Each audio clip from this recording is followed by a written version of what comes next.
Hello, everybody, and welcome back to another edition of KerVAM, a Doctor Who podcast where most of the time we talk about DVDs and Blu-ray releases of Doctor Who. But of course, there's a brand new series of Doctor Who going on right now, so of course we've got to talk about new episodes of Doctor Who. Because let's be real, in the last 4 years they don't come around very often, so we've got to make the most of it, really.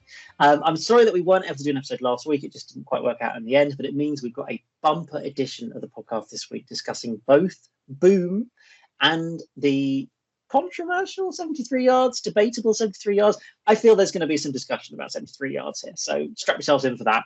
I'm joined by Ryan, Charlie, and Bill. Charlie, looking just briefly at both of these episodes, how do they kind of compare? I'm assuming I can guess which one you liked more than the other one. I'm just going to put this out there. I liked both of them. I thought they were both very good episodes. Cool. I got a kick out of both of them. I've watched both of them 3 times. I like them both quite a lot. Yeah. Boom is slightly better. Mm-hmm. I just think it's more airtight and more my thing. But I think both of them were very well written, to be honest. I know 73 yards is very, very controversial, but I'd say I'm definitely on the more positive side. They're very different. And weirdly, I was thinking this, they're both very, very experimental, as is arguably The Devil's Cord. And I'm thinking, out of the first 5 episodes of this season of Doctor Who, right? Yep.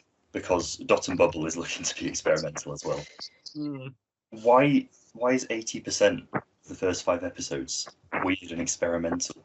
Russell's trying to bring in this new audience, and they don't even know what Doctor Who's about because he's doing all this weird, wacky stuff straight out the gate. It's like we get a pretty normal episode that's not even that great, according to most people. Like Space Babies.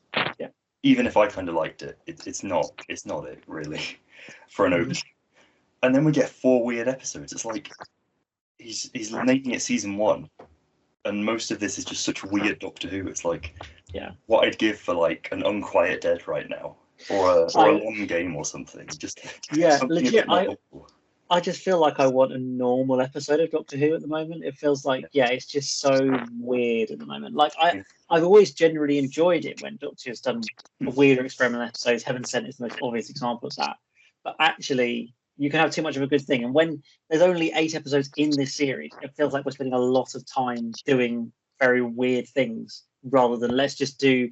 Where's just your bog standard alien invasion of Earth? We haven't even had one of those yet. Like, I know Christmas was kind of that, but not really with the goblins. Like, it wasn't really. So, I feel like it looks like Rogue is going to be fairly normal. Yeah, historical, classic historical with an alien in it, a time traveler, and that kind of thing. Yeah, that's true. That's true. So hopefully that'll be more normal, and then, well, who knows what's going to happen in the finale? Weird and wacky things, that's for sure. Every character is played by Susan Twist. It feels possible right now. It does feel possible right now. So Ryan, obviously we've been watching all the episodes. Do you think that if you had to take Boom and 73 Yards and compare it like to Space Babies and Devil's Cord, would you say these 2 episodes trump those first 2 episodes? Yeah, I think so. I think I would agree with Charlie. I think Boom is my favourite, and then 73 Yards, and then I'll put The Devil's Cord underneath that. Yeah. But I will say this though, even though Boom is my favourite, 73 Yards is the most fascinating out of both of them. It's the one that stayed with me the most, and well, of course, we're going to discuss why later on. But I will say this, with the whole, these mostly being experimental, maybe this is maybe a bit of a guess, but I wondered if they did this because of the reaction to Jodie Whittaker's first series.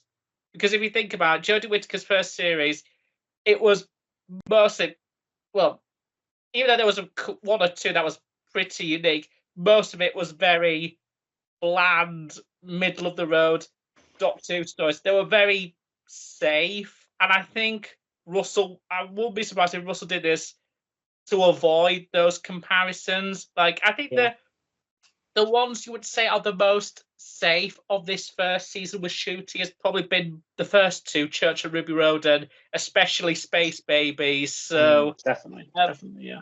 I wouldn't be surprised that he was like, okay, now we've got the the safety blocks out of the way. Let's just go full on unleashed after that and start doing more weird stuff. And I have nothing against that because, of course, I love having weird experimental and on whether it's more simple and concise like Boom, like a straight simple experimental story, or something that's even more out of the box like 73 yards. But and part of me does a little tiny bit. Part of me wishes there was we've had more episodes, but of course, with the way things are now, there was nothing that they could do.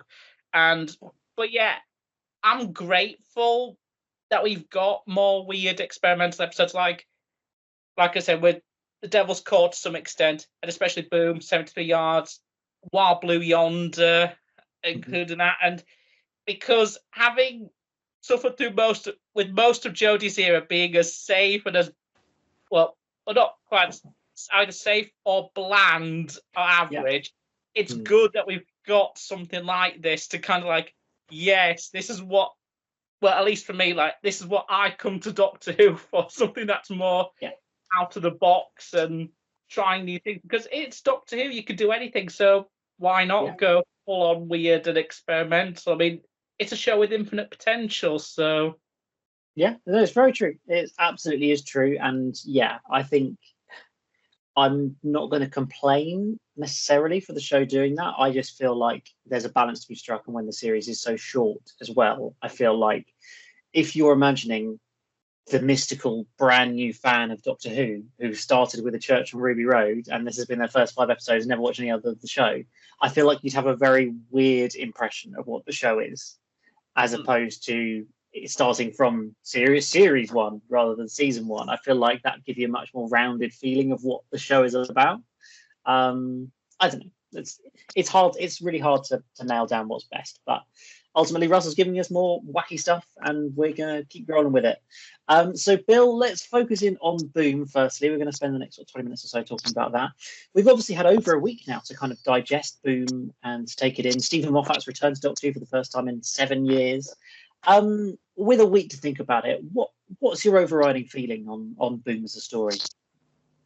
I think it's just really good, isn't it? I mean, again, like everybody else, I think it's been my favourite of the season so far, and I think that's just because I think it did a lot to kind of mend what was going on with the 15th Doctor and Ruby beforehand, where they were kind of they didn't feel properly developed and fleshed out as a kind of Doctor companion duo. But I think Boom kind of allowed them to kind of develop more solid relationship with each other, rather than just saying, oh, look how great that Finn is, that kind of Finn, which they were doing so much of in the previous few episodes. So it was nice to kind of get a change of pace of that. And yeah, I think Steve Moffat is still definitely got it when it comes to writing Doctor Who, even after such a long time.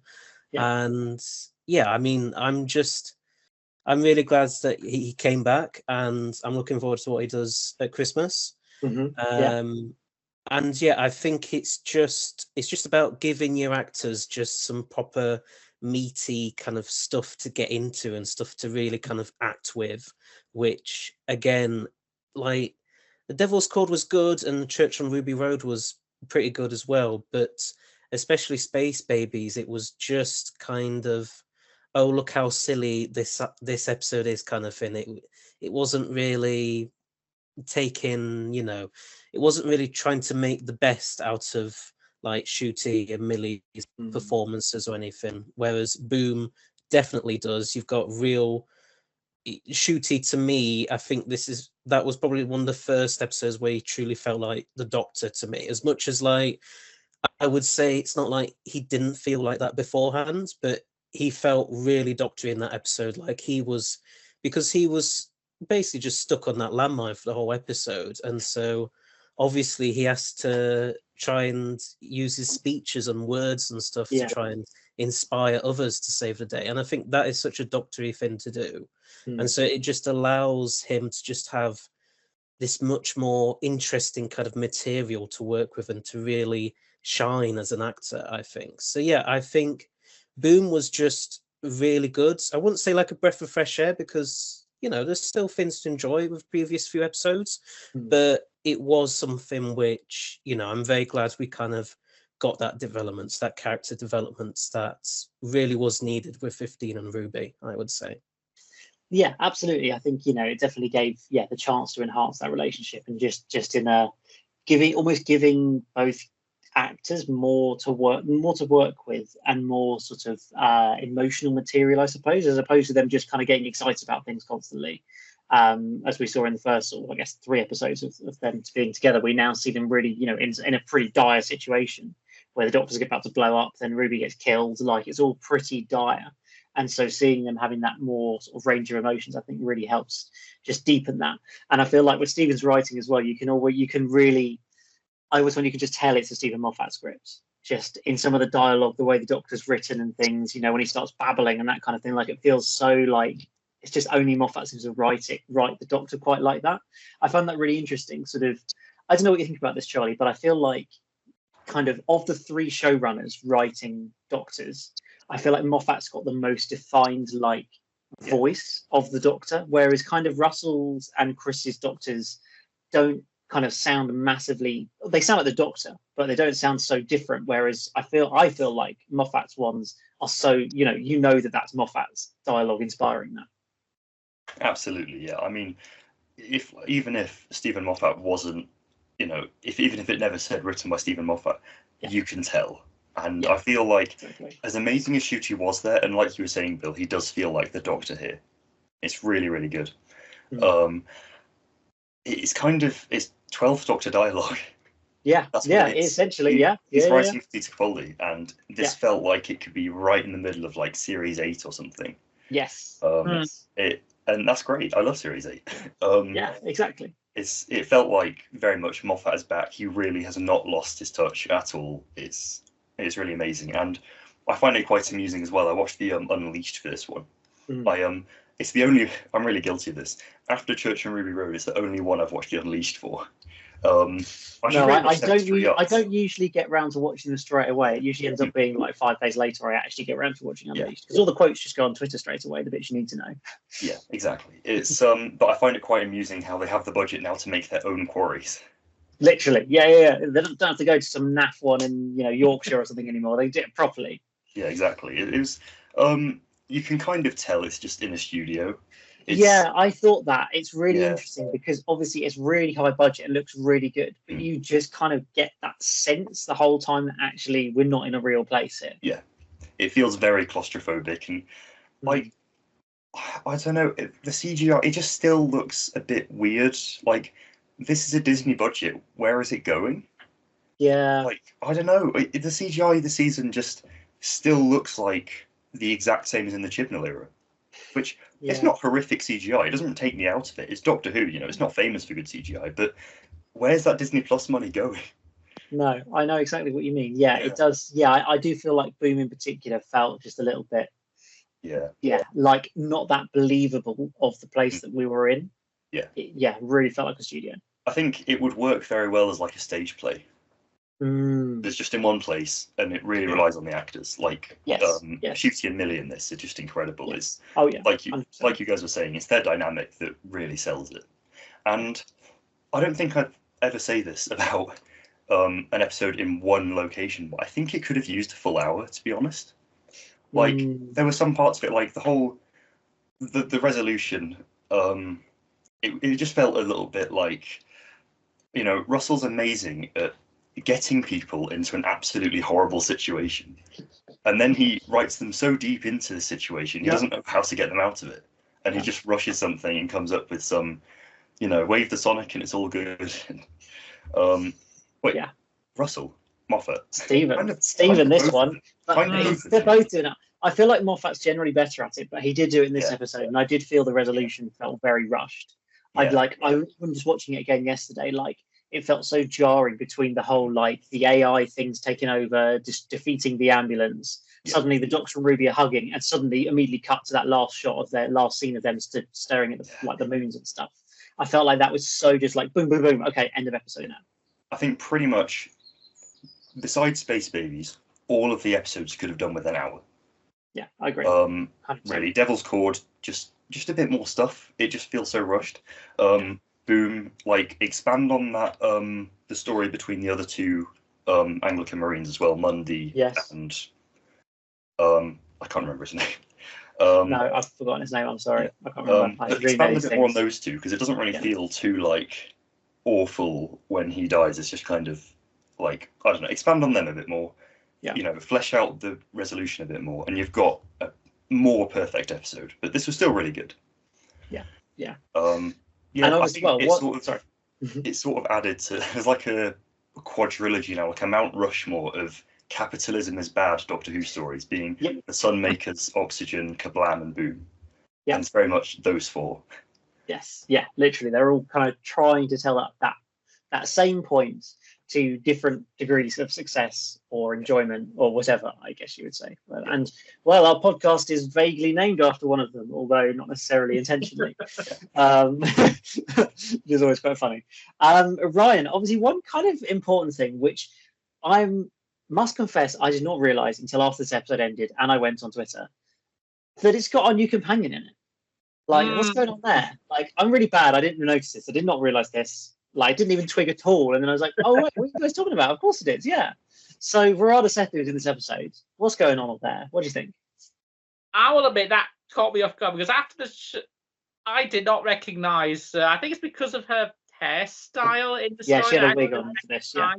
And then, as soon as the credits rolled, and I noticed she was in the credit, I immediately paused and shouted, "What?" when that happened, because it took me a bit off guard. And Yeah. And then I did watch the Unleashed afterwards, just to find out a bit more about, we're going to talk about her. And they have done, and they explained that it was kind of almost like a Colin Baker situation with her, or Karen Gillan. I think they were so impressed by her that they wanted her back a few months later. And I will admit, it's now made me even more intrigued to see how she's going to interact with Ncuti Gatwa as the companion. And it's interesting hearing Russell saying that how she's going to factor into it. It's in how it's going to be very much tied to not just the 15th Doctor, but also Ruby as well. How is that going to play into it? And he said his usual, which is frankly Russell's catchphrase at this point, come back and find out. And it's faithful viewer. He loves saying faithful viewer. But I will say, just based on her performance in this alone, and in a way, this was very much almost like what happened with the Asylum of the Daleks, where, Jenna Coleman shows up unannounced months before her debut story. It's the same situation here. And I'm really impressed by Varda. I think I'm really curious to see how she's going to factor in with Ncuti and Millie. And it's actually got me more intrigued by the next series than I thought I was going to be. Because I was a bit like, oh, why do we need another companion? And we seem to be doing fine with 15 and Ruby. But now, bring on this trio, I say. I think absolutely. I think it's going to be amazing. And I was just really impressed by her performance in this story. And I think this is definitely a good performance showcase episode, where it's just simple concept and it's focusing on performances. That's the main driving force of the story. In a way, almost like in the same vein as Midnight to some extent, where it's just one location, minimal group of actors. Let's see what they can do. And everyone was really good. And I think Varada maybe be the best guest performance. Well, I think she rivals Jinx Monsoon as the best guest performer of this season so far. I mean, who knows what Callie Cook and Jonathan Groff are going to bring to it in the next few episodes. But I think Varda's certainly been absolutely phenomenal. Yeah, absolutely. And well, I feel like because it was very. I watched the commentary that Stephen and Russell did for this episode, and I thought it was very intriguing. I think it was there, maybe it was an interview, but Stephen said that Russell picked the name Mundy Flynn for her character. Like he specifically said, "That's what I want you to call the character," which I found quite intriguing because obviously they kind of like pointed out in the episode in the dialogue of the Doctor saying, "Oh, you should get married, ha, you'd be Monday Sunday." Isn't that funny? And then Russell's going on about, "Oh, her story's going to intertwine with Ruby's, but it's a different character and all this weirdness." So I'm really intrigued. Like, I don't think that it's going to be completely ignored that she turned up as this character. I do think they're going to tie that in. I mean, maybe it'll just be I don't know, a very vague, almost like a sort of Freeman Rajaman coming back in another episode type thing where it's kind of vaguely referenced very briefly, but it's not really a thing.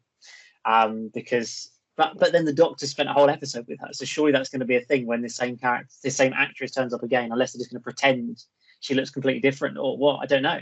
I think it might be explained that she's just an ancestor of Mundy Flynn. So boring, though, isn't it? That's a really boring answer. I want something more complicated, sci-fi silliness. The more complicated version is just a rehash of Impossible Girl, though, and I don't want that. Oh yeah, it's true. It's true. And we've already got Susan Twist for that. Yeah, and we've already got Ruby as a as the mysterious companion. So clearly they're already I think Russell's basically just watched every series since he was last in it and just picked all the best bits and is going for that now. It's like every plot arc at once. Yes, literally, mysterious woman, the companion that they don't quite understand. Like it's all there. It's all there. The Amy stuff as well. Is she pregnant? Is she not? What's going on with Ruby? All that kind of thing. It's all there. All the arcs.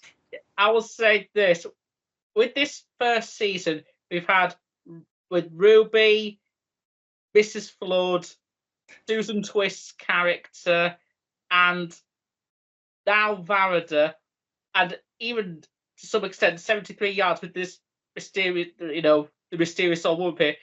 All the characters are all female and all mysterious. They all have a common link with each other. They're all mysterious women that we don't know about. Maybe it's a coincidence. I don't know. Isn't it interesting though that like Russell didn't really do any of that in his first era? He never did a mysterious woman, I don't think, in his first era particularly, did he? That wasn't really any of the arcs he focused on. So he had Rose appearing randomly throughout series 4. Yeah, that's true. That is true, I guess. Yeah, that's a fair point. That's almost a Susan Twist situation there. Maybe he took some notes from Stephen Moffat because Stephen Moffat did that all the time with River Song. Yeah, Missy initially, and just always. I think maybe Russell watched them and like, I want to do that for my era now. So. Yeah, pretty much. So Bill, obviously we saw Susan Twist, as we mentioned again in this story. I feel like this was her most significant role to date. I know she does appear very briefly in 73 Yards, and that is intriguing because it feels like Ruby is just starting to recognise her a little bit from this episode, but doesn't really twig. So it's like it's getting closer to happening, but it hasn't quite happened yet. So what do we think? Do we have any more clues as to what's going on apart from she's 6 different characters so far that seem completely disconnected from each other? Any clues? Not the faintest idea, really. I mean, it's bonkers, isn't it? Yeah, it's really weird. I mean, I don't know. Part of me wants to say it's going to be like an old character that's got, that she's an old returning character, but then equally she could just be someone completely brand new and just I don't know, maybe some weird timey-wimey stuff goes on in the finale and she travels back to all these different locations and I don't know, it's the Doctor or something. I don't know. It's just it's the fact that they're so like they're such sort of odd small characters that like I don't see why any villain would like fake all these different characters and like fake things occasionally to the Doctor and Ruby, usually not to the Doctor and Ruby. I just don't really see the like motive for it actually being a character in disguise in every single one of these situations. I feel like it's got to be, as you say, something more timey-wimey, like it's split across the Doctor and Ruby's timeline or something like that, above Clara situation again. Yeah. It's weird. It's real weird, isn't it? It all feels just a little bit like but I also feel like I just need a bit more progress on it now. I feel like, okay, we're all aware that she keeps popping up, but like, come on, Russell, we've done this in like 6 different episodes now. Like, Mhm. can we have a week where it starts progressing a bit? I will say, in the Unleashed for Church Ruby Road, he was hyping up the mystery of Mrs. Flood. But I feel Yeah, I like know, right? Just dropped her.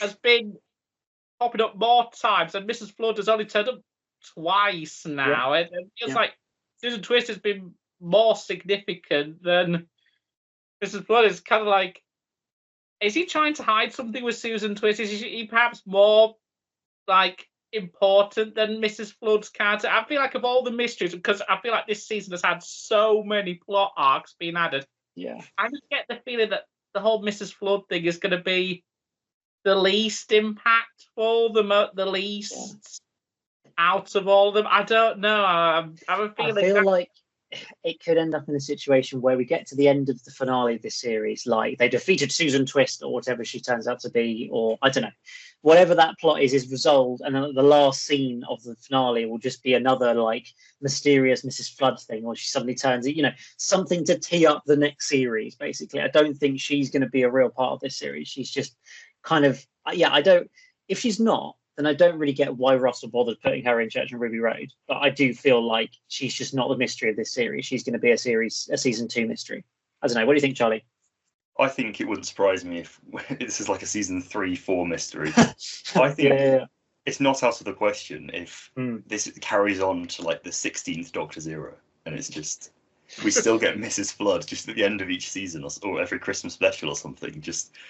I think it's, to be honest, right, I think Susan Twist is an actual thing, and Mrs. Flood is just Russell pulling her leg, and it's not real. To be honest. That's what you're going for, really? I think Russell just put in that in there to make us think and to annoy us when it doesn't get payoff. I think, and in the line in 73 Yards as well, where she literally just explicitly says, it's to Ruby, but in reality it's to us. That's nothing to do with me. She's literally saying, this plot is completely unrelated to me. This is not my story. Yes, this is nothing. This is not about me. Like I noticed that on my third watch. I was like, oh, hang on, she's actually telling that to us. This is nothing to do. You're right. Yeah.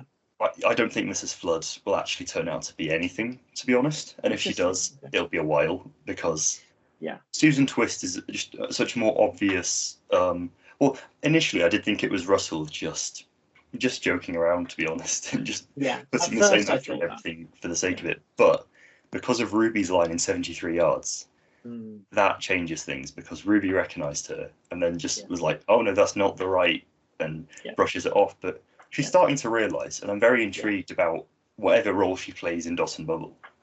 Yeah, I'm sure. Because she's in it, isn't she? I feel like she was on the cast list. And we know she turns up in the finale as Susan Triad or whatever, I think, something like that. Yeah. And this whole Triad technology thing, which hasn't really come up yet, apart from in the Giggle, I think we had it, didn't we? It was brief mention. But that's clearly going to become a thing in the finale. So I'm so intrigued for that moment in Legend of Ruby Sunday, where the Doctor and Ruby turn up in unit place and see her stood in front of them, and they're like, sorry, what? Like, just pure confusion. And will it all get explained there or what? I don't know. I'm really intrigued. So we'll look to see that. But I think we can all say Boom was a great episode of Doctor Who. Do we think Bill, best episode of the series? Yeah, definitely so far. Excellent. Yeah, I think we all tend to agree with that. So let's come on to a slightly more divisive episode. I think it's fair to say 73 Yards. I have to say, when I first watched it, I wasn't sure how I felt. I was a bit kind of like, a bit confused, as I think a lot of people were. But then I went onto social media and everybody seemed to absolutely hate it. And I was kind of shocked, because I didn't think this is like terrible. Like, people really hated this story, I feel like. Whereas I watched it and I was like, okay, I don't fully understand the ending. I do kind of need it being explained to me. But also, I kind of enjoyed the vibes generally through the episode. And watching it a second time today, I also thought, actually, this is really good. And if I can just nail down, like, actually how this plot works, which I don't think I've quite got yet, then, like, I really like it. So, I don't know, Charlie, you've watched this 3 times? 3 times? Yeah. Can you explain the plot of this to me, just so that I have it clear in my head and to all the listeners? Because it's one of these episodes that's meant intentionally ambiguous.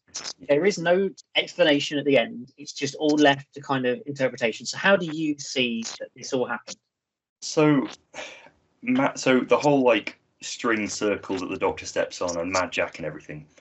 Mad Jack, from what I see, it's a curse to have one timeline play out, and that's the really bad timeline where everyone abandons Ruby and the Doctor just goes. I think it would have been better because it's never explained where the Doctor went. He just vanishes. I think it would be better if this whole Mad Jack thing, which this curse the Doctor unleashes, it's centered around Ruby and everyone abandoning her, obviously. Yes. I think it would make it more impactful if the Doctor looks at Ruby and then just leaves in the TARDIS. That would make it a lot better and more shocking because then Ruby's just like, oh my god, he's just left. And then all the stuff with, you know, the people in the Welsh pub abandoning her, and then she goes home and her mum does, and, you know, Kate, and obviously, and all of that plays out. And then obviously the Roger Ap Williams stuff, which it feels kind of shoehorned in. It feels a bit weird. It's not a bad plot arc, but it's like, why is it here? Yes, and it's very rushed as well. Yeah, it's, again, why they could have used a full hour. If it was like half an hour of the episode, I'd be a bit more lenient, but it's literally like 10 minutes. Yeah. I think so. Yeah, the Doctor stepping on that unleashes a curse, which is the Mad Jack timeline, and all the Roger Ap Williams stuff happens, and then at the end she dies. What I don't understand is so it's implied that the woman is Ruby. Yes, I think so. Why is she doing this to herself? Like, it would make more sense if that's just not a real person; it's just an entity of this curse, right? And she's just doing this to Ruby, and then she sort of dies and the timeline just resets, and it, you know, she's obviously saying at the end, you know, don't step on it, and then he doesn't, and then it's all fine. Yeah. But so is she still the woman? It's intentionally. Yeah, so like, are we saying that kind of Ruby has to go through this whole time? So like when Ruby has the woman following her, at that point, is old died Ruby inside the woman? Or is the woman just this kind of entity that's following her around? Or does Ruby have to go through that whole life and then die, reset the kind of timeline, but with dead Ruby inside there to be able to give that little push to stop her from causing it to all happen again? Is that like, do we think that's where it sits? That would make sense.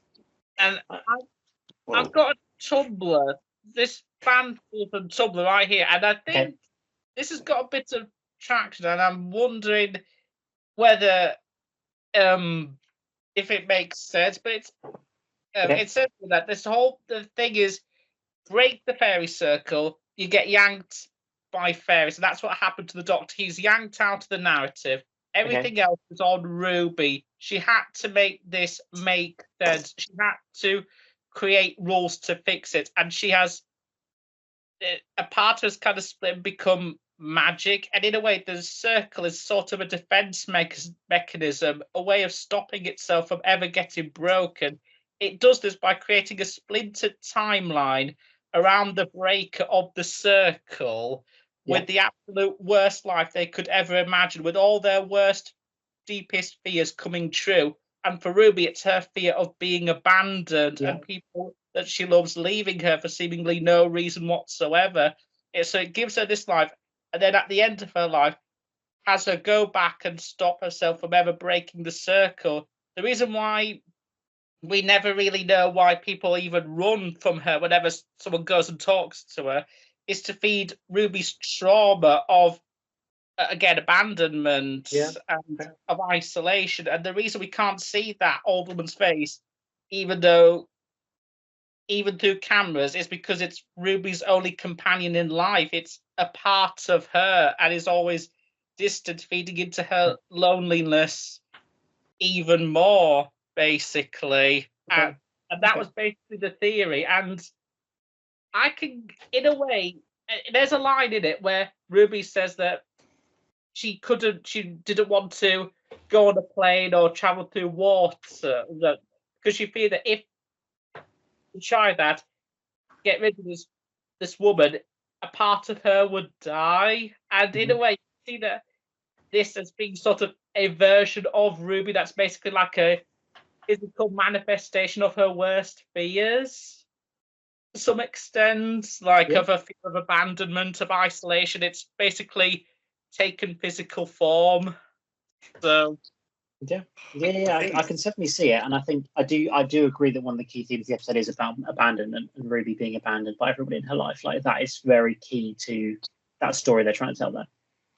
I think to an extent, I think trying to analyze the episode too much and make sense of it is kind of ruining it. It's like you're kind of not meant to understand it. Its charm is in its ambiguity. It's like Warriors Gate. You're not supposed to understand it. Just like it.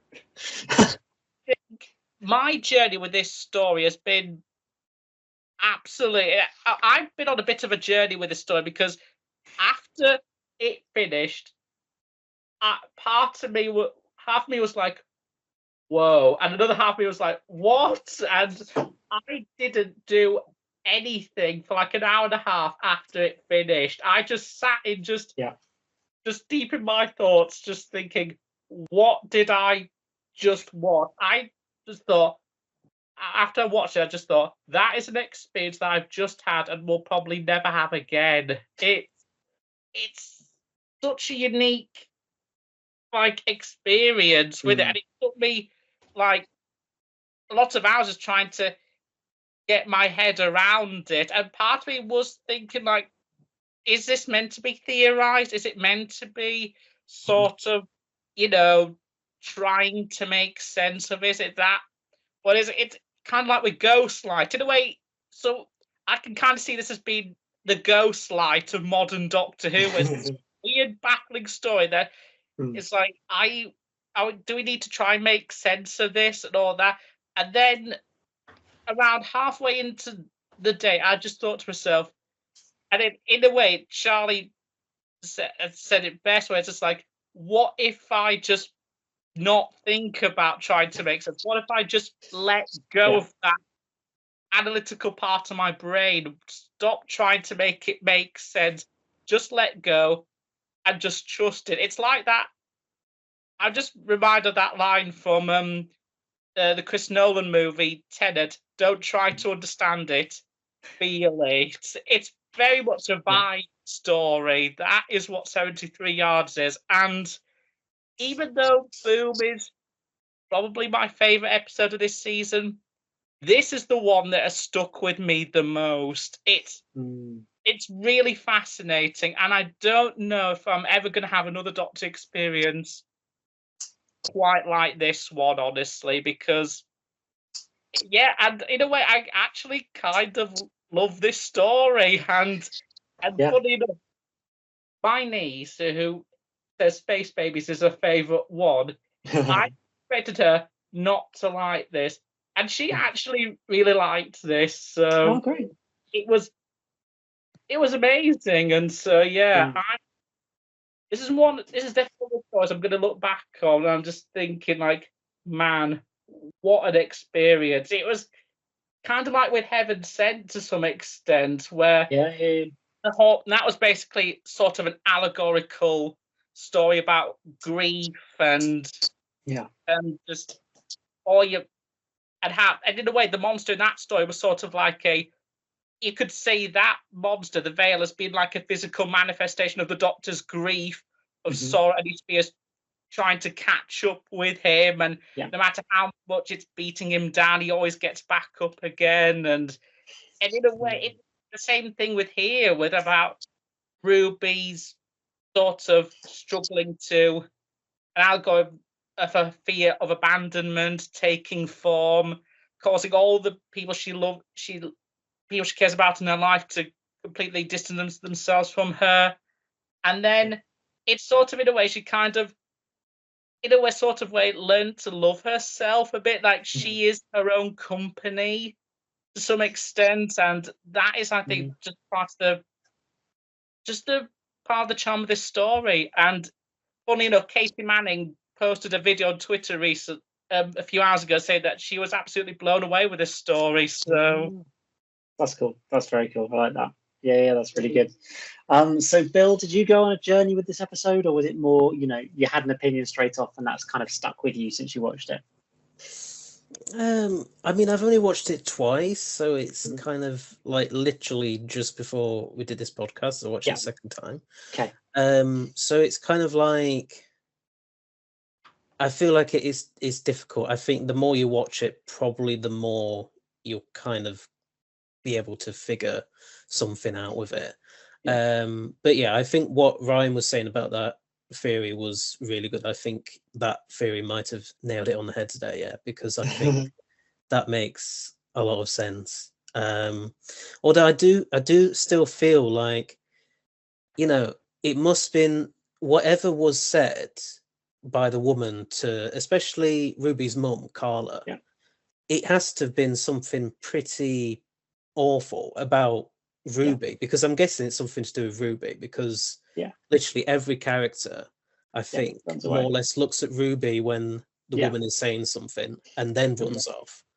So it must be something that really shocks Carla about Ruby that made her cut her off, basically.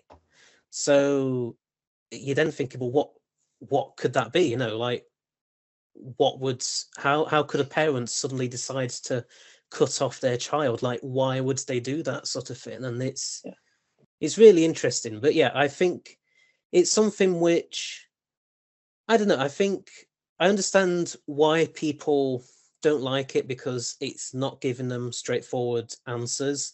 And I think quite a few people do just like that, they'd like to get to the end of an episode and be like, right, this is what the whole point of it was. I think, the fact that Russell decided, no, I'm not going to do that. I'm deliberately going to leave it as vague as possible and completely open to interpretation. I feel like that's quite interesting, especially for a show like Doctor Who, which doesn't really do that often, because it's, your bog standard Doctor Who story is literally monsters of the week kind of invading a space station or whatever, and then you get to the bottom of it, the Doctor saves the day, and that's it. And then you just kind of repeat it the next week and stuff like that. And so I think it's good to kind of just branch out a bit. As you were saying earlier, just being experimental. I think it's going to be something which I think with time I might come to kind of have more of a impression about. But I would say that just based purely on the couple of times I've seen it now, I do like it. I don't like it as much as Boom, but I still enjoy it. And it's, again, confirms to me that I think we went into this season with, I think, the wrong impression from Space Babies and Devil's Court. I think we were expecting stuff which was going to be a bit kind of like silly almost in a way, whereas obviously Boom and 73 Yards definitely has not been like that at all. It's been much more pretty dark kind of stuff, really. Pretty awful kind of stuff. And it's made some really good, not just really good Doctor Who, but just some really good drama. And I think it'll be really interesting to see what the rest of the season does in terms of that, whether it's going to be continuing this dark drama or whether it's going to be going back to the fantastical again that was there early on. Yeah, I mean, certainly reading the Radio Times preview of this week's episode, they mentioned that the themes are even darker than we've already seen in the series. So I think we're going to continue. Yeah, they said despite what the trailer vibe gives you, actually there's some really dark themes, dark undertones to it. So I'm intrigued what that's all about, because that's going to be really interesting. I'll just say, if 73 Yards is basically Doctor Who doing an A24 horror film, then Dot and Bubble's going to be them doing a Black Mirror episode. Yeah, I think so. Really intrigued. Yeah, full on Black Mirror vibes next week, definitely. I'm certainly, really intrigued to see where that's going to take us next. But yeah, I feel like one of the things we should certainly praise in this episode is obviously Millie Gibson's performance. We know this was the first episode that she filmed. It's the reason why there's hardly any shooting Gatwa in it, because he was filming Sex Education at the time. So they just had to go ahead and film this. I think this was filmed in December 2022, something like that, wasn't it? Which is crazy to think about. Like, oh, we were just finishing Power of the Doctor at that point. Like, we're a month out after that. That was all our mind was on. And yet, here's the episode they're now showing now. But yeah, she is, I think she's in every single scene, isn't she? I don't think there's a single scene in the whole episode that she isn't in. and she carries off that performance and all the different range of emotions she has to do, like, so incredibly. I think in this story, it's really, she's like, what, like 18 years old, the actress, I think, in the story. Time, yeah. I think she's nearly 20 now, but she was 18 during filming. Yeah. So, like, apart from the production team doing a terrible job of making her look any older than she is, like, I love how to show that someone is 40, put a pair of glasses on them. Was basically all it was. Like, that was hilariously bad, but I mean, but her performance was, I thought, absolutely fantastic, wasn't it, Charlie? Absolutely, yeah. Given she was literally 18 during filming, like, she wasn't too much older than I am. No, and that's, I still can't believe that. I think she was absolutely incredible, and the fact that she didn't even have a doctor yet. Like, she had not filmed with Shooty. This is filmed before Church on Ruby Road. Yeah. She was that good. It was incredible. Like you were saying about the glasses, I was going to mention them. She, like, they didn't even try. They toned her makeup down slightly and gave her some glasses. That's about it. It's literally, she doesn't look 40. Like, when she's meant to be 25, like, she looks 25, but then she looks kind of the exact same when she's meant to be 40. Yeah. Like, I keep comparing this to Girl Who Waited. Amy is meant to be about 60, and at first I didn't realize it was Karen Gillan. I thought they found another actress, and then I sort of that's when I realized. But the prosthetics were that good in 2011. I thought, that's not Karen Gillan. Yeah, exactly. And here we are, like 10, 12 years later, and it looks kind of less good. Yeah, another sort of. I'm going back to my point. Where's the Disney money going? Because it's legit. Special effects. It really does feel like, so far, where is the money going? Like, you were supposed to have bigger budgets in all these episodes, and that's great. Maybe we're just gonna get blown away in the finale. Yeah, maybe they've been saving all the money. Yeah, a class. That's the sort of thing they would have done in like the 70s or something. Save all the money up for the finale or something, or the opposite, and have no money left for the finale. Yeah. But I'm hoping that that's going to be a CGI spectacular at least. Yeah, I think what you were saying as well, Ryan, about the theory. It's a good theory. I like that. Like, I've seen some awful theories, by the way. I thought I'd share this one I saw with you guys. This was on Twitter, believe it or not. So Susan Twist is actually a regenerated version of Susan. Yeah. Which isn't too wild, you know. She's a Time Lord, and she's going around checking on the Doctor and Ruby. That's cool.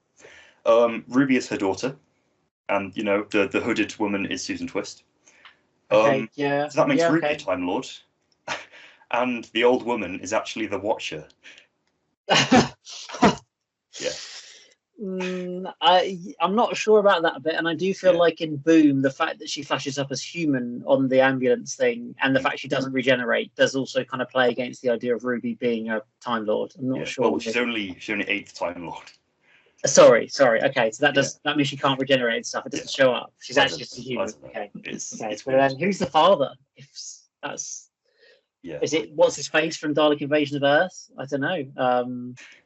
But then that was 55 or 60 years ago, but also 200 years in the future. So that's also really confusing. Imagine if I know this is going to be wild thing, but imagine if they actually dove into this and do the most wildest thing out there. Like, we all want to guess, like, Susan is actually Ruby's mother, and that makes the Doctor Ruby's great-great-grandfather or something like that. Thing is, even if that was actually true, it wouldn't be as bad as the Timeless Child. I would not even hate that as much. Yeah. No, it's really weird, but also kind of plausible. Like, okay, sure. I'd question why this plotline exists, but like, it wouldn't like actively go against anything. It's just sort of adding to it in a weird way. Yeah. And I do feel like more widely this series and the kind of resolution of this series has got to have something to do with family and like the Doctor's family, because we saw in Boom as well, again, the Doctor referencing the dad to dad when he was talking to Francis Bader, whatever his name is, like that didn't feel like that was in there by accident. That felt like, off the back of the Doctor, exposition dumping about the fact he had a granddaughter and Totter's Lane and all that kind of stuff, like, and the whole thing with Ruby and her family and the lack of, like, I don't see how that's not heading to intertwining in some way at the end of the series. Whether there is a physical connection between the Doctor and Ruby through family links or something, I don't know. But I feel like there's got to be something involving probably the Doctor's family in some way in the series, whether that is Susan or whatever. I don't know. I don't know. What do you think, Bill? Do you think family is key here? Yeah, definitely. I mean, it just, I think it ties in with what Russell's been saying about how he's going to try and how he wants to kind of tie Ruby's story in with the Doctor's. So it would make sense to kind of, I guess, to do something with the Doctor's family. I don't know, because obviously you want to tread that thin line of like not going too far with it, because obviously it's then like we know too much about a Doctor all over again. But you don't literally want the Doctor's kids to just magically show up out of thin air or whatever. But you do kind of want there to be something. It would be quite interesting to see if that's going to go anywhere. I've also seen another theory about, and I don't know if anyone else has seen this, tying into Ruby's origins and how some people believe that it's got something to do with what Russell had planned for Skye in the Sarah Jane Adventures. Yes, I've seen lots of comments. I haven't really delved that deep, but I've seen a lot of comments about the parallels with the last series of Sarah Jane Adventures and how that seems to be playing out all over again. Fill us in. Yeah, so it's literally these people believe that Russell has decided to basically reuse the idea because he's just thought, well, this is too good of an idea to waste or whatever. So it's literally like the thing with Skye was supposed to be that she was going to be a child of the trickster, I believe. Yes, I think so. She'd been left on Sarah Jane's doorstep to kind of, as part of some kind of plan by a trickster, and it was all going to get kind of resolved in this big series finale that never happened, obviously, because of Elizabeth Sladen's sad passing.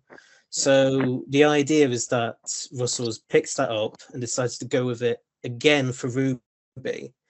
And the idea that the trickster somehow is going to have a part to play in this series, possibly in the finale or maybe a bit further down the line or whatever. I mean, I don't know, it would be interesting, but it's kind of like, I don't know, because do we feel like the trickster, because obviously we know that like the one who waits, or the oldest one or whatever, is supposed to be someone that the toy maker basically fears. Yeah. And if it turns out that is a trickster, would the toy maker really fear the trickster? Because I don't know if they're really on the same. I mean, the trickster's powerful, but I don't know if they're on the same level, kind of thing.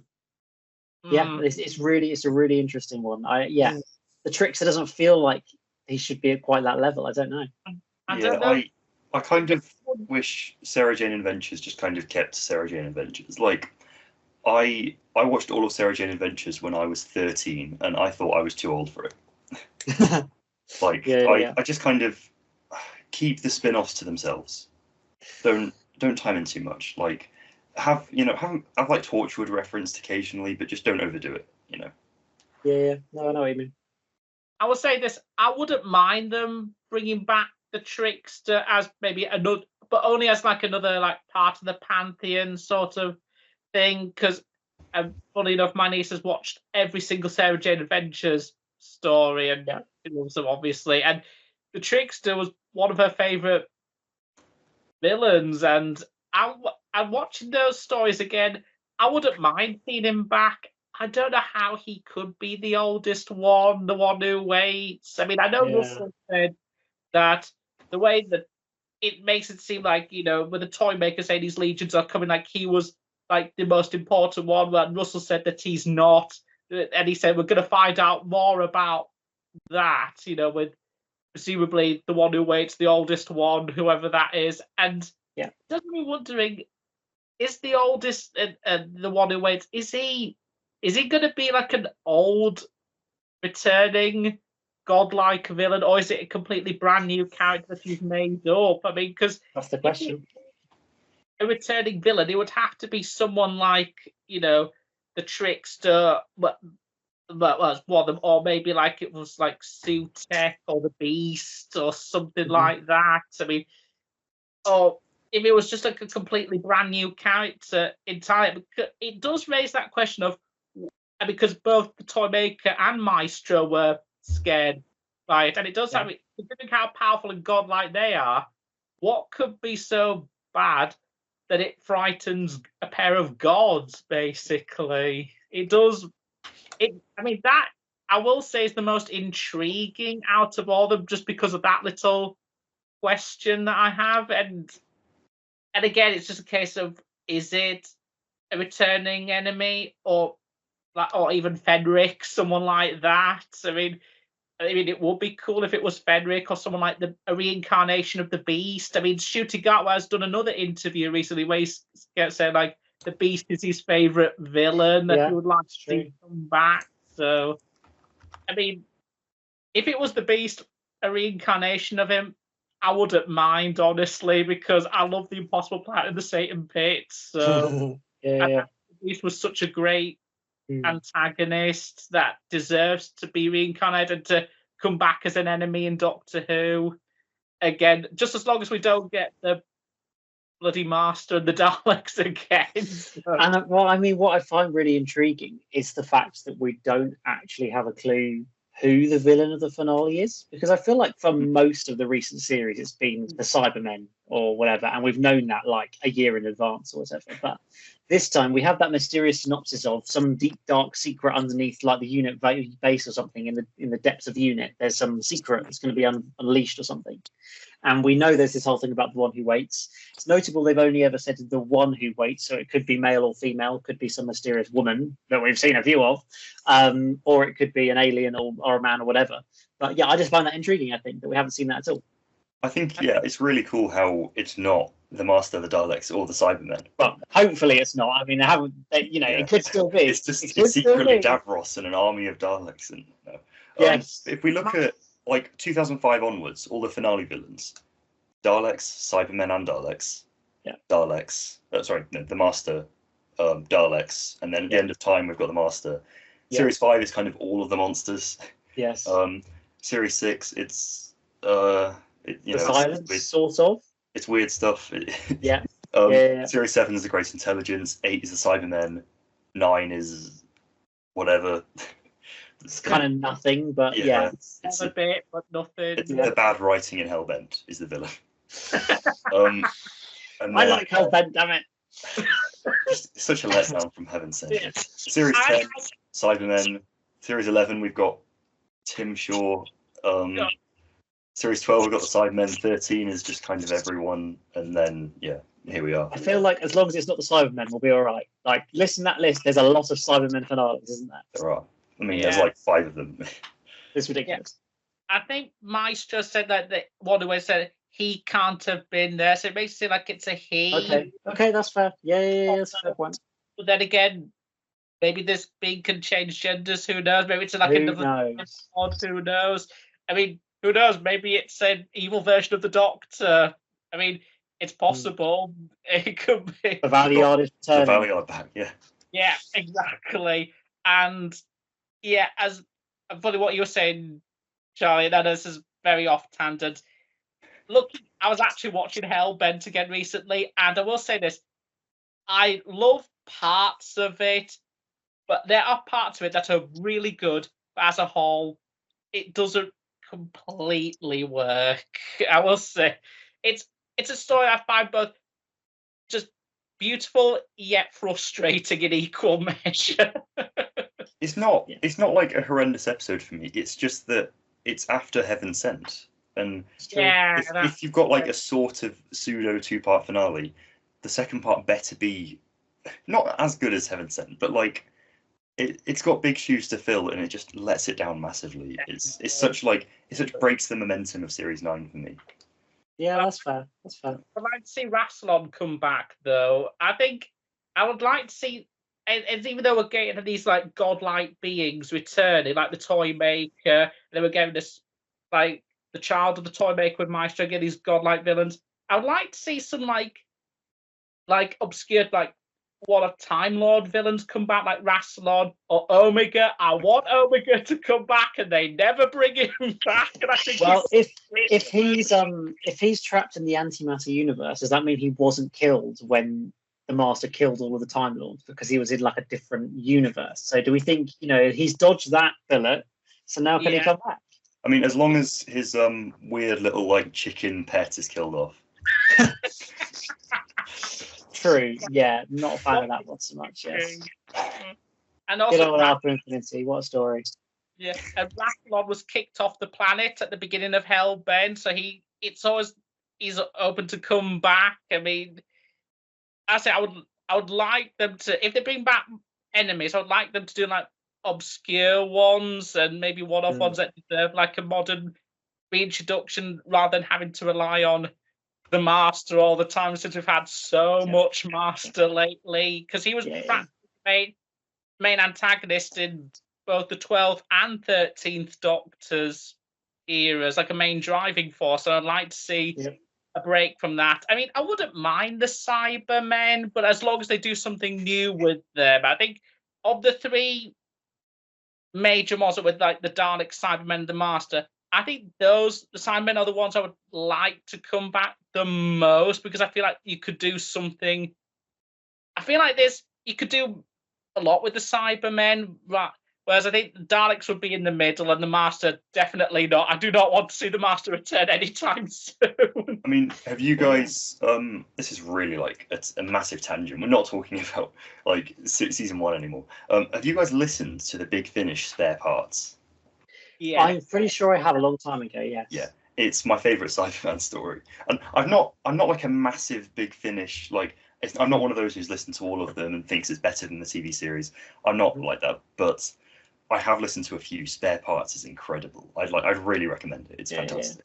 It's definitely, it was definitely a major influence for World Enough and Time and the Doctor Falls. I mean, I still think World Enough and Time and the Doctor Falls is my favourite Cyberman story to date. I just, it was a great way of how to do the Cybermen. I would like to see something like that again if Russell ever decides to bring them back. Just anything other than the Master, please. Russell and Chibnall, they think the Cybermen are robots, and that's why I'm not as big a fan of them as Moffat's. They're not robots. They're people without emotions. I think Moffat gets them a lot more. Yeah, I think the only good thing that Chibnall did with the Cybermen, the only good thing that he really did great with them was Ashad, the introduction of the lone Cyberman. And I think there was an interview somewhere with Chibnall said he kept Ashad's death in Power of the Doctor very obscure, like it wasn't definitive, so that it could give leeway for Russell or someone ever to bring Ashad back. And I wouldn't mind it, honestly, because I think the lone Cyberman is a great concept for the Cybermen to give them like a Davros. Like Davros was to the Daleks. I feel like Ashad was the same for the Cybermen. So I wouldn't mind that, honestly. I feel like the Cybermen, you could do a lot with them. Yeah, absolutely. And well, before we end, I just wanted to cover off one more topic of 73 yards, because I feel like it was a part of the story we didn't touch on too much, was the Roger Ap Williams sort of storyline. So, Bill, do we think that we're going to see more of Roger Ap Williams? I feel like the actor who played him, Enuran Barnard, posted on Twitter as sort of quite intriguing, like, where is he now? I wonder where he's gone, kind of thing, which might imply that he returns, in the real world, because although he gets defeated, I suppose, in this alternative timeline, the Doctor does still maintain that he's like the worst prime minister ever, which must be pretty bad given what we've got at the moment. And so, like, do we think that's something that's going to be shown in a future story, bringing back into the main universe of Doctor Who in a sort of futuristic story? And also the other thing I wanted to kind of just briefly tackle was a very subtle, relatively subtle implied storyline in this episode, which I don't think we've ever seen in Doctor Who before, which is the implication of sexual abuse from him towards Marty, the character there. That I don't think we've ever seen in Doctor Who before. Like, that's quite a serious thing to kind of slip into there. Do we think that kind of was right? I think it was actually done before in series 3, in the finale of Okay. series 3 with Lucy Saxton, because there was kind of implied abuse there as well. But Yeah, that's true. I think so. Yeah, this is twice now where evil prime ministers have implied abuse in both the series 3 and this. So it's pretty brave for Russell to do that for a family show. Really. Yeah, exactly. I don't know, Bill. I think the one criticism I've seen a lot from it, I don't know whether you agree with this, is that we see Ruby kind of acknowledged that it was happening, but that she didn't do anything about it because she was kind of going undercover. Do we think that's kind of the right message that's sent out in having Ruby kind of deal with it? And I know it's quite a big question, but I don't know what your thoughts are on that sort of whole storyline. I think the whole thing with Roger William is completely kind of put to one side, really, isn't it? Because really the whole point of the episode is to just talk about Ruby and that woman and the circle 100%. And stuff like that. And I think this is why, in a way, I kind of would prefer it if the political stuff was perhaps if 73 Yards was a two-parter, or if the political stuff was its own episode, because I feel like, especially with the sexual abuse stuff, I feel like that's a really important kind of thing for the show to tackle. And I feel like it needs the space to actually tackle it, because it is something where it's kind of, it's not explicit, but it's kind of obvious kind of what is kind of being hinted at there. And the fact that Ruby, at least, is kind of just more focused on what's going on with the woman and is not really kind of trying to help this girl out. Is a bit like, I don't think Russell kind of intends it to be like that. I think it's purely just he had too many ideas for this episode, and I think he really would have been better off making it a two-parter or just making the Roger Ap William stuff its own episode, because Roger Ap William, I think we all kind of thought he was going to have a much bigger presence in this episode than he ended up doing, because I think, it was said earlier, like, the whole thing with him was like 10-15 minutes of the episode, and that is, I just didn't feel satisfied with that bit, because it's it's good, and it's like really kind of interesting political satire in a way, but it's kind of like it needs that extra space, that extra room to properly address all of that, and to it's just some really heavy kind of ideas which I feel like could have been done a lot better if they'd have just if Russell had just said to himself, actually no, I'm going to save that for another episode. I feel like that would have worked a lot better than just trying to jam that in with all the other stuff that's going on with this episode. It's just because it's just, as I say, you could have just really made something really kind of a real kind of message almost of just saying like, this is the times that we're living in, dangerous times and all that. And you could have really made that something quite interesting. So the fact that it doesn't really stick the landing, it's just kind of brushed to one side as soon as Ruby basically defeats Roger Ap William. I mean, this is the thing, is it's basically said in Unleashed how Roger is supposed to be the main villain of the episode, but I never got that vibe from him at all. He's really not. That's a very underdeveloped storyline if Russell's going to try and convince us that Roger was the main villain. Like, okay, yes, he's the most kind of person doing evil thing and trying to kind of destroy the world, but that's only 10 minutes of this episode, and it does not feel like when he's defeated that like we've reached the conclusion of the story, because it's all about Ruby. It's not about him at all. So I think that's a very weird kind of approach to take it, and it's really interesting you say about the idea of having either as a two-parter or having it as a separate story about Roger Ap William, because I kind of don't know whether I feel like it's a Doctor Who story or not. Had the idea of a sort of prime minister who's mad and evil and wants to launch nukes to destroy the Earth, like, I don't know. Is that a Doctor Who storyline? I don't know. Maybe it just needs a bit of aliens in there or something. I can't quite decide, but it feels like it could work and have an interesting angle, but I don't know quite how it would fit into a whole episode. I will say that whole subplot, it definitely gave me a bit of Years and Years vibes. Yeah, that's what I was thinking. Yeah. Yeah. Yeah, I wouldn't be surprised if, because I wouldn't be surprised. I was definitely thinking, are they setting him up to be the one to come back in maybe the finale of this season, or some a major force in season 2? Is he going to be like a main antagonistic force for Ruby's story going forward? I mean, I wouldn't be surprised Possible. Absolutely. Yeah, I don't know. It just doesn't feel like his story is necessarily done, I think, because he's been used in one way in alternative universe. So you can almost start from scratch with him back in this universe, with us just knowing he's bad. Yeah, I will say, in terms of like evil, corrupt politicians, characters, I think there's more potential with him than there was with Jack Robinson from Jodie Whittaker, because he was such a cartoon character that I couldn't really take him seriously at all. So, and whereas I think there's more potential with Roger than I think there was with Jack. Yeah. I mean, that's not like, I think, right, if we get something with Roger Ap William, get Harriet Jones to come back.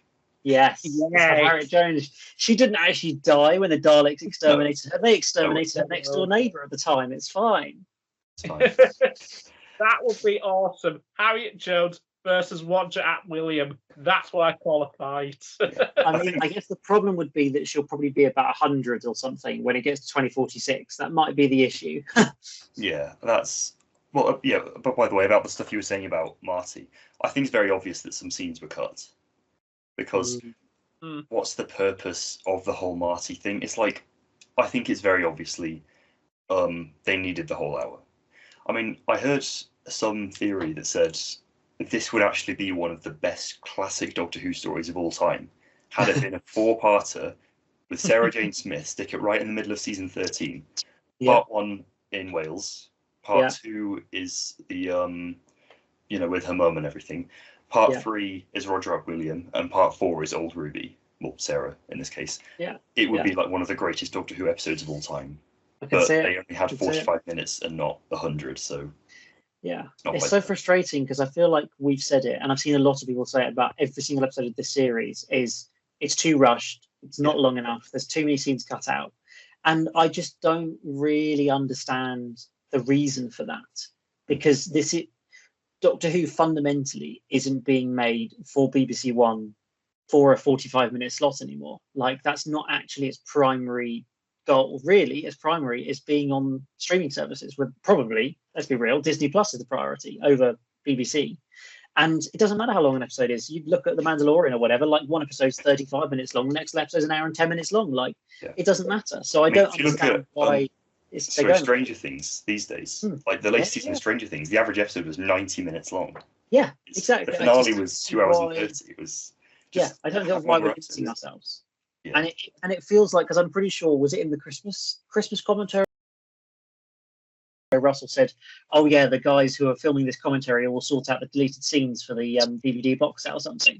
And it's like, there's clearly a load of deleted scenes there that we're probably going to get to see when they release the box set. But it's like, well, why didn't you just put those in the episode in the first place and make that episode flow a bit better, make a bit more sense? I really don't understand any of that. People say like they wish they wanted like an extra 5 or 10 minutes added. That's the thing. Of all the problems I've had with the Jodie Whittaker era, the one thing they've got right was episode length. Each one was like 50 to 55 minutes long. And I'm like, honestly, that episode length is what I think like this season needs. I think that's the one consistent criticism I had with this season, is that having it be 42 to 47 minutes, I don't feel like is enough anymore. If they were like 50 to 55, I feel like it would hit that sweet spot, I think. And as weird, they didn't carry over that that running length from Jodie Whittaker's era over to this one. It's like, why would they want that? It's weird. it does seem very weird. And I think, it's going to be interesting to see when we come. Obviously, it's all fixed now for this season, but it'd be interesting to see what it comes to with season 2. We know, I think it was announced a couple of days ago that they've finished filming season 2 now, which is also crazy to think about. This time next year, the season's already done. Like, they've already filmed it. But are they going to kind of learn from this and look at making those episodes a little bit longer for next season? Obviously, the kind of criticism and feedback from this season won't be reflected in any of the writing of the season because they've already done it all. So that can't be changed now. But whether any of the editing is a little bit different for the next season and they do just give those extra... I mean, in an ideal world, I would love every episode to be 60 minutes. But even just an extra 5 minutes on most of these episodes would have made such a difference to just being able to understand it and it not feeling so rushed. Yeah, I remember there was an interview with Russell back in December of last year where he says, with the jukebox and Shooty is TARDIS, he says there was going to be a big scene within his first scene in the TARDIS where he's selecting a track, and you could tell in Space Babies that it was cut out. There was going to be a scene where he was going to select a track and they just deleted it for some reason. It's like, and then he references the song twice in that episode as well. Literally, the song is referenced and as a key point, and you cut out the scene with the song in it. It's just utterly bizarre. I find those things really frustrating. I just want it to kind of be explained to us because it doesn't make any sense. It really doesn't. It's weird because you have, as you said, you could have plenty of time you need. You could keep that length of 50 to 55 minutes from the previous series, and it would have helped you massively. But to go back to going down to like 42 to 47, that's a bit too short. I feel like you need to hit that perfect sweet spot where it's just, this is the perfect length. This is how we're doing it. Done. That's it. And I feel like they need to bring that back. Honestly, and I will say, even though it has been consistently good this season, that's been my one major criticism of it is the editing, the length of the episode. 100%. I think that is, one real frustration of the series. Well, before we wrap up, we should take our scores for 73 yards. I think it's fair to say not as high as Boom, mostly. But Ryan, your score out of 10 for 73 yards? I will say, for 73, Boom, I would give a 9 out of 10. And this one, I'm struggling between an 8 and a 9, honestly. I can't decide because one day it's an 8, next day it's a 9, and it keeps flip-flopping so much. I really can't decide with 73 yards. Yeah, somewhere in between then. Somewhere in between. And I will say very briefly, the lowest score for this season so far has been a 6 out of 10 with Space Babies. If all the other episodes of this season are above a 6, then this would make it the first season for me where no episode has been below a 6 out of 10 for me. This would be the first season to have done that for me. And because in all the other previous seasons of Modern Doctor Who, there's always been like 1 or 2 episodes has been like a below a 6. Well, more so in the Jodie Whittaker era, but there's been just like an episode or 2 that have been like a 5 or 4, maybe a little bit lower. But if this has just been if the lowest this season can get is a 6 out of 10, then it's pretty good. For me, that is an achievement because this will be the first season to have ever achieved that for me. So. Absolutely. No, it's really good. So, Bill, what did you give the 2 episodes we've had today? So, Boom, I would definitely give 10 out of 10. Oh, wow. And then 73 yards. I'm in the same position as Ryan. I'm halfway between 8 and 9. I think when I first saw it, I gave it 9. Now I don't know. I think I'm going to say 8.5. Okay. That's cool. Charlie, your scores? So they're both 9s and pretty comfortable ones. I really did love 73 yards. I thought it was great. Boom is marginally better. There's really not much in it. I've got the old spreadsheet up. Out of 308 Doctor Who stories, because I've listened to the audios for the missing ones as well. Wild Blue Yonder is at 28th. Boom at 31st. 73 yards is at 53rd. but there's a lot of like strong 9 out of 10s in between, including the giggle actually. Excellent. Yeah. So yeah. By the way, Ryan, I'm glad you said modern Doctor Who there, because I was about to question what you don't like about season 7. Trust me, and it's basically 8 for that season 7. It's basically 8, 9, and 10s across the board. Yeah, I can't wait until we have a season 7 Blu-ray box set, so we can just spend the whole episode just saying how amazing season 7 is. It's incredible. I mean, Elliot, a couple of years ago we did that podcast for my channel about the third Doctor Zero. It was just season 7 the whole time. Yeah, basically. I mean, that's all you need to talk about with John Pertwee, really. That first season is so good. It's like literally Spearhead's a 9. Yeah. Silurians is maybe an 8, and the other two are both 10s for me. It's insane. Literally. Yeah. I will say, I'll say very briefly, season 8 may be my favourite Pertwee season, but season 7 is such a damn close.